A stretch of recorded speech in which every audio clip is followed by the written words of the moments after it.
भराई के अपन पिया घरे गेलही मंगिया भराई के अपन पिया घरे गेलही तहिया से एको बेरी फोनो ने गेलही जिए के हुनर तू सिखा दे न गे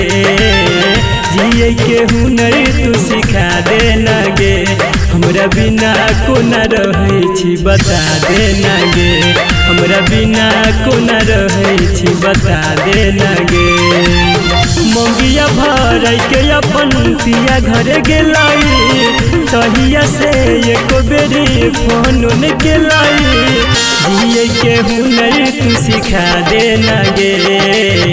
जिए के हुनर तू सिखा दे न गे हमरा बिना कोना रहै छी बता दे न गे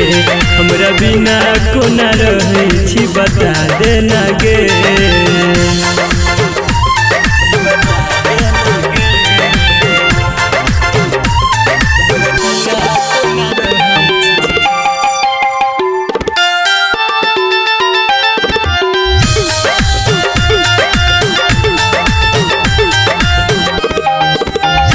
हमर प्यार के तू जान एक पल में भूले लगे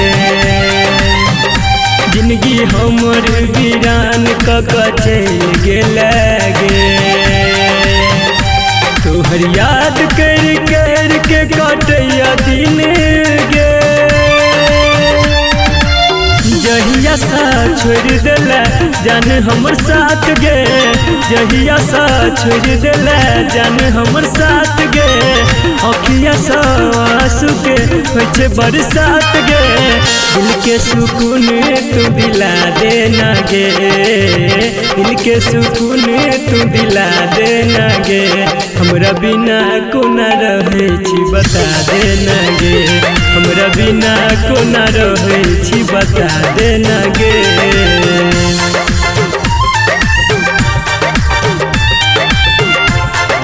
आप सुन रहे हैं संदीप सुमन को।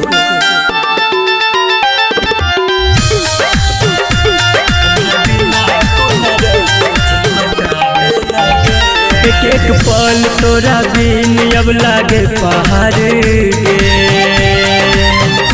तू तो खुश छी पाके पियावा के प्यार गे छोड़ी चल जेबो हम ई दुनिया संसार गे सूरज साजन के तू तोरला विश्वास गे संजीत मुन्ना के तोरला विश्वास गे संदीप सुमन के तू केला निराश गे सूरत यापन तू देखा दे न गे सूरत यापन तू देखा दे न गे हमरा बिना कोना रहै छी बता दे न गे हमरा बिना कोना रहै छी बता दे न गे।